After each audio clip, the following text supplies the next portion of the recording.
बिस्मिल्लाहिर्रहमानिर्रहीम। अस्सलाम वालेकुम। आपका दोस्त सलमान हैदर। दुआ है परवरदिगार से कि उसने आपको और आपके अहले खाना को अपनी हिफ्ज़ अमान में रखा हुआ है। इब्तिदा में एक अच्छी खबर दे दूं कि मुबारक हो जी, ममनुआ फंडिंग केस ख़त्म हो गया। मैं किस बिना पर कह रहा हूँ, ये हुआ क्या है आज, FIA ने ना इमरान खान साहब की ना इस सिलसिले में जमानत हुई थी, उसकी मनसूखी के हवाले से इस्लामाबाद हाई कोर्ट में 2 रुकनी बेंच के सामने एक दरख्वास्त दी हुई थी कि इमरान खान साहब की पार्टी की और इमरान खान साहब की इस ममनुआ फंडिंग केस के हवाले से जो जमानत है उसको मनसूख किया जाए। उसका जवाब आया जी बड़ा ज़बरदस्त। इस्लामाबाद हाई कोर्ट की अदालत ने दरख्वास्त ही खारिज कर दी है। यूं कि ये कि FIA को शटअप कॉल दिया। राना सनाउल्लाह साहब को कहा को भौंडी कोशिश थी तो इससे ज़्यादा बेहतर तरीके से किया सकते। राना सनाउल्लाह क्या पूरी हुकूमत ने मिलकर कोशिश की भी थी। आज तफसीली फैसला उसका जारी हुआ है। जो दरख्वास्त मुस्तरद हुई थी ना जमानत मनसूखी की, उसके नुकाल बड़े अहम है। FIA को उड़ा के रखा है जी इसमें उन्होंने कहा एक भी सबूत नहीं है ममनुआ फंडिंग केस के हवाले से इमरान खान और तारिक शफी के ऊपर, एक भी सबूत नहीं है कि यह रकम जुर्म के जरिए आई गई है। एक भी ऐसा सबूत नहीं है जिसमें स्टेट बैंक ने कहा हो कि यह रकम गैर कानूनी तौर पर आई है।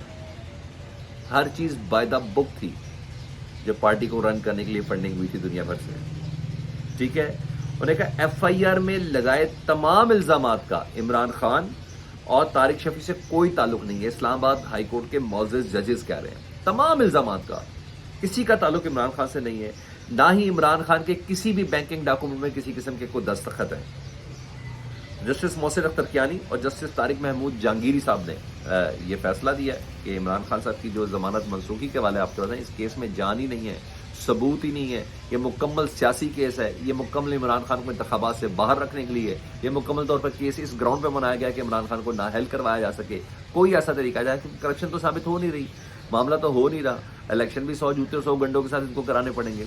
इन तमाम सिचुएशन को देखते हुए अदालत का ये फैसला पता चल रहा है कि इमरान खान साहब का पार्लियामेंट का जो रास्ता है ना वो बहुत ज़्यादा हमवार है, बहुत ज़्यादा हमवार है। इमरान खान साहब एक नई जहद, नई ताकत और नए जिसे कहते हैं ना इंप्रेशन के साथ पार्लियामेंट की जानिब बढ़ते हुए नजर आ रहे हैं। अब आ जाऊँ दीगर चीज़ों के हवाले से कि ज़ाहिर बात है दुश्मन को भी या मुखालिफ को भी कमज़ोर नहीं समझना ना। तो सुप्रीम कोर्ट के फैसले के बाद ना रद्दमल तो आ गया हुकूमत का ना। वफाकी हुकूमत ने कहा कि हम इस फैसले को मुस्तरद करते हैं, हम अमल नहीं करेंगे। अब पार्लियामेंट में भी तकरीर कर दी, अच्छी खासी तगड़ी तकरीरें कर दी 3 रुकनी बेंच के जजेस के ऊपर सुप्रीम कोर्ट पर हमला करते हुए। उधर नवाज शरीफ साहब ने भी तकरीर कर दी। क्या हुआ, लेकिन मामला भी रुका नहीं है ना सर, ये ऐसे थोड़ी होना है। अभी कुछ इन रिटर्न नहीं आई, कोई चीज़ अभी इन रिटर्न नहीं आई। तो रिटर्न आने से पहले इनको ये बड़े अच्छे से पता है कि हमारी इन तमाम चीज़ों का कंटेम्प्ट ऑफ कोर्ट लगेगा। सिर्फ और सिर्फ इलेक्शन कमीशन ने जाके ये कहना है कि वजारत खजाना हमसे तामुन नहीं कर रही, वजारत दिफा हमसे तामुन नहीं कर रही, या वजारत कानून हमसे तामुन नहीं कर रही। तो सिर्फ इनको बहुत अच्छे से पता है कि ना सिर्फ वज़ीर आज़म बल्कि पूरी की पूरी कबीना फारिग होगी। और ये बात, इसमें कोई दो राय नहीं है। तो 3 रुकनी बेंच इनको ये पता छोड़ेगा, इनको नहीं, कार्रवाई करेगा। और ये चाहते हैं कि इससे पहले कि अदालत इनके खिलाफ कंटेम्प्ट ऑफ कोर्ट लगाए या कोई ऐसी कार्रवाई शुरू करे, हमें कुछ ऐसा करना चाहिए कि हम कुछ अदालत के खिलाफ कर लें, हम इन जजेस के हवाले से कर लें, कुछ हमें कुछ करना होगा। तो इस मकसद के तहत ये मुशावरत का इजलास है जी, जिस वक्त मैं आपसे बात कर रहा हूँ इस वक्त। और क्योंकि कल नवाज शरीफ साहब ने बड़े तगड़े तरीके से मशवरा दिया था कि इन 3 जजेस के, जो सुप्रीम कोर्ट के ये 3 जजेस हैं, इनके खिलाफ रेफरेंस भेजा जाए, ताकि रेफरेंस भेजकर कम से कम इन जजेस को फर्दर काम करने से तो रोका जाए, यानी कंटेम्प्ट ऑफ कोर्ट की कार्रवाइयों से तो रोका जाए, ताकि ये रेफरेंस हो जाए। ये मशवरा उन्होंने दिया। अच्छा, आज इत्तेहादी जमातों का ये जो इजलास बुलाया गया ना, ये नवाज शरीफ के इस मशवरे पर अमल करना है या नहीं करना, उसके ऊपर बुलाया गया। शहबाज शरीफ तो कर लेंगे अमल, नून लीग भी कर लेगी, बाकी सियासी जमातों का इस पेज पे आना बहुत ज़रूरी है कि क्या नवाज शरीफ के इस रेफरेंस वाले मशवरे पर अमल करना है कि नहीं करना है। अच्छा जी, और क्योंकि बोल्ड स्टेप है, पहले ही इमरान खान साहब अपने कंधों पर जस्टिस काजी फायद ईसा के खिलाफ रेफरेंस वाला बोझ लेके फिर रहे हैं। ठीक है, चाहे इसके उन्होंने माजरत भी कर ली, चाहे इसके रिकॉर्ड भी दुरुस्त हो गया नदीम अफजल चंद की शक्ल में कि इमरान खान ने ये रेफरेंस भेजा ही नहीं था, खास फोन कॉल के बाद ये रेफरेंस भेजा गया था, काबीना में ये डिसाइड भी नहीं हुआ था। लेकिन आज तक इसमें कोई शक नहीं है, जस्टिस काजी फायद ईसा साहब का जो गुस्सा है, वो चीज़ें, वो ये तमाम चीज़ें बता रही हैं कि मैं और मेरी बीवी को किस तरह अदालतों के चक्कर लगवाए गए थे, क्योंकि ये बदनामी इमरान खान साहब ने मोल ली है। तो आज भी वो ताना सुनते हैं। तो इधर पीपल्स पार्टी और दीगर जमातें राजी होंगी तो रेफरेंस दायर होगा। और ये क्या तमाम बोझ, क्या ये तमाम ताने کیا یہ چیزیں مستقبل کے لیے کیا یہ برداشت کر سکیں گے؟ یہ ڈیسائیڈ ہونا ہے کہ کیا تمام مل کے جماعتیں اس پہ کر سکیں گی ان 3 ججز کے خلاف ریفرنس فائل، تاکہ ان 3 ججز کو کام کرنے سے فی الحال روکا جائے۔ تو اس حوالے سے بہت اہمیت کا دن ہے آج کا بھی، اور یہ اجلاس بھی بہت اہمیت کا دن ہے۔ اور تو اور سینئر قانون دان ہیں جی عرفان قادر صاحب، ویسے تو پرائم منسٹر کے مشیر ہیں، مگر آج کل انہوں نے استعفیٰ دیا ہے کیونکہ انہوں نے ریپرزینٹ ہو رہے ہیں الیکشن کمیشن کی طرف سے۔ تو اس وقت الیکشن کمیشن اور حکومت ایک ہے، یہ تو ہم سب کو بہت اچھے سے پتہ ہے۔ یہ ایک سرٹن نورا کچھ کی ہمیں دکھانے کے لیے، ہمیں کیا دکھانا ہے، اب تو بچے کو بھی اس بات کا پتہ تو جب تک عرفان قادر الیکشن کمیشن کے وکیل ہیں، اور میں یہ کہہ رہا ہوں کہ عرفان قادر ہی الیکشن کمیشن کو مروائیں گے، کیونکہ جب تک یہ الیکشن کمیشن کے وکیل ہیں تب تک وہ الیکشن کے حوالے سے جو بھی رائے دیں گے نا، تو اس کا مطلب وہ الیکشن کمیشن کی رائے ہوگی۔ تو الیکشن کمیشن کی رائے کے ساتھ ہی اس کو اگر نفی کر کے سمجھا جائے، تو وہ اب رائے دے رہے ہیں کہ کسی کا باپ بھی الیکشن نہیں کرا سکتا۔ یہ الیکشن کمیشن کے وکیل صاحب یہ رائے دے رہے ہیں کہ کسی کا باپ بھی الیکشن نہیں کرا سکتا، جو مرضی کر لیں۔ 14 مئی کو الیکشن ہو ہی نہیں سکتے، سوال ہی پیدا نہیں ہوتا کہ 3 رکنی بینچ کے ججز کے حکم پر 14 مئی کو الیکشن ہو جائے۔ عرفان قادر صاحب، میں وہ ادھر جا کے عدالت میں کہتے ہیں، میرے حساب سے عرفان قادر نہیں کہہ رہے، یہ الیکشن کمیشن کہہ رہا ہے، یہ میرے حساب سے۔ انہوں نے کہا الیکشن کمیشن اس کا پابند ہی نہیں ہے کہ وہ سپریم کورٹ کے حکم پر الیکشن کروائے، بڑی بات ہے۔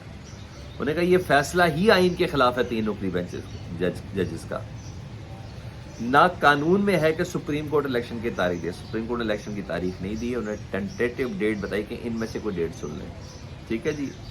مطلب الیکشن کمیشن، حکومت، یہ دونوں ایک پارٹی بنے ہوئے اور یہ اس طریقے سے چلنے کی کوشش کر رہے ہیں۔ مگر سادہ الفاظ میں مزید بولوں کہ الیکشن کمیشن نے ہی سپریم کورٹ کے احکامات کو ماننے سے انکار کرنے کا پلان بنایا ہوا، یہ کر دیا اگر میں ان کے وکیل کو اسی طریقے سے مانوں۔ تو اس پر پہ آپ نے دیکھنا ہے، بڑی ڈو اور ڈائی والی سچویشن ہے جی۔ ہاں، یہ سب چیزیں یہ اگلے 12 گھنٹے 24 گھنٹے 36 گھنٹے بہت زیادہ عام ہے، بہت ہی زیادہ عام ہے۔ تو اس حساب سے پوزیشن بنی گیا ہے۔ میرا پی ٹی آئی آج رات کو جشن منا رہی ہے اور یوم تشکر منا رہی ہے لبرٹی میں نماز تراویح کے بعد۔ بہت سوچ سمجھ کر یہ فیصلہ کیا گیا آج لبرٹی کے اندر، کیونکہ آپ کو پتہ پبلک تو یہ لوگ اکٹھی کر لیتے ہیں، اور آج کا مقصد یہ ہے، کل عمران خان صاحب اپنے خطاب میں بھی کہا تھا کہ ججز کی کوئی فوج تو ہے نہیں سپریم کورٹ کی، تو ان کو بتا دیں کہ پی ٹی آئی ان کے پیچھے کھڑی ہے، عوام ان کے پیچھے کھڑی ہے۔ تو مقصد یہی ہے اس یوم تشکر منانے کا کہ ججز کو پیغام دیا جائے کہ قوم آپ کے ساتھ کھڑی ہے، آپ نے گھبرانا نہیں ہے۔ ان کو احساس دلایا جائے کہ قوم آپ کے بالکل ساتھ ساتھ ہے اور کہیں پیچھے نہیں ہٹے گی۔ ان کے پریشر، ان کے دباؤ، ان کی سوشل میڈیا، ان کی مین اسٹریم میڈیا کی کمپین میں رہیے گا۔ عوام کی طاقت آپ کے ساتھ ہے، تو آپ تگڑے ہو کے فیصلے کریں۔ تو بہت سوچ سمجھ کے۔ دوسرا، الیکشن کمپین کا بھی آج آغاز ہو جائے گا، حکومت کو بھی میسج مل جائے گا کہ جی ہلکا لینا ہے کہ نہیں لینا ہے۔ آج کیونکہ مجھے جو تیاریوں کے حوالے سے پتہ چلا نا، بہت بھرپور تیاری ہے لبرٹی میں یوم تشکر کے حوالے سے، عمران خان کا صاحب کا اس پہ خطاب بھی ہے۔ دوسرا، ہلکا نہیں لے رہی پی ٹی آئی بھی، مسلسل پریشر بنا کے رکھا ہوا ہے اور بنا کے رکھ رہی ہے۔ آپ کو پتا نا بیوروکریسی انہوں نے اپنی لگائی ہوئی ہے، نون لیگ والوں نے، حکومت نے ادھر پنجاب کے اندر، اور اسپیشلی آپ کو بہت اچھے سے پتا ہے محسن نقوی صاحب کس طریقے سے چل رہے تھے۔ تو 22 افراد کی 22 بیوروکریٹس اور پولیس افسران کی لسٹ تیار کیا جی پی ٹی آئی نے، اور اس کو چیلنج کر دیا جی۔ اس میں سہیل چٹھا وغیرہ بھی، پولیس کے افسر بھی شامل، پولیس افسران بھی شامل، 22 بیوروکریٹس ہے کہ جناب یہ ان کا سیاسی طور پر منصوبیت ہے، ان کی سیاسی ٹلٹ ہے نون لیگ سے، اور یہ باقاعدہ طور پر عمران خان دشمنی میں یہ سلیکشن کو خراب کرنے کی کوشش کریں گے اور کسی طرح ریگ کریں گے یا کچھ بھی ہے۔ تو 22 پولیس افسر اور سینئر بیوروکریٹس کی لسٹ تیار کر کے باقاعدہ وہ چیلنج کر دی گئی ہے کہ ان کو فی الفور صوبہ بدر کیا جائے یا ان کو صوبے سے نکالا جائے۔ یہ چیز ہوگی۔ دوسرا، اچھی خبر یہ ہے کہ ارشد شریف قتل کیس کے حوالے سے جوڈیشل کمیشن بنانے کا سپریم کورٹ نے اندیا دیا۔ سپریم کورٹ نے کہا اگر عدالت کو یہ جے آئی ٹی مطمئن نہ کر سکی تو ہم جوڈیشل کمیشن بنا دیں گے۔ تو ایک سٹیپ آگے بڑھی ہے بات کہ جوڈیشل کمیشن بن گیا تو پورے پاکستان کو اس کو تسلیم کرنا ہے، ہر حال میں تسلیم کرنا ہے۔ تو یہ ایک اچھی خبر ہے۔ تو یہ ساری وہ اپڈیٹس ہیں۔ ابھی یہ اجلاس جاری ہے، مریم بی بی کی بھی گفتگو ہوئی ہے، اس پہ میں نے کہا ذرا نیکسٹ فیز میں ذرا بات کر لوں۔ उनको बात करने का, उनको जवाब देने का ना मुझे खुद ही बड़ी अक्ल लगानी पड़ती है, क्योंकि उसमें ताने, तिश्ने, बददुआएं, कोसने, झुंझलाहट, घबराहट, हर किस्म का आंसर उसके अंदर होता है। नहीं होता तो पाकिस्तान की फलाह का कोई प्लान उसके अंदर नहीं होता, नहीं होता पाकिस्तान की इकॉनमी का कोई प्लान नहीं होता, नहीं होता तो पाकिस्तान की इंटरनेशनल अफेयर्स के साथ कोई चीज़ अटैच नहीं होती, कोई चीज़ इकॉनमी से रिलेटेड नहीं होती। सिर्फ और सिर्फ इमरान खान को बददुआएं उन्होंने देनी होती है, सिर्फ और सिर्फ वो बयानियों को तगड़ा करने के लिए जजेस को मुलायम करना होता है उन्होंने, कुछ भी नहीं। बाजवा भाई से डर के फैज़ भाई के साथ उन्होंने थोड़ी जुबान दराजी करनी होती है। पूरी तकरीर मुझे रटी हुई होती है, लेकिन मैं भी ज़रा चेक करूँगा कि मज़ीद कोई अच्छे पॉइंट्स तो फिर नेक्स्ट वीडियो में आपके साथ आप अपना बहुत ख्याल रखें। अल्लाहुम्मा सल्ली अला मुहम्मद व आले मुहम्मद।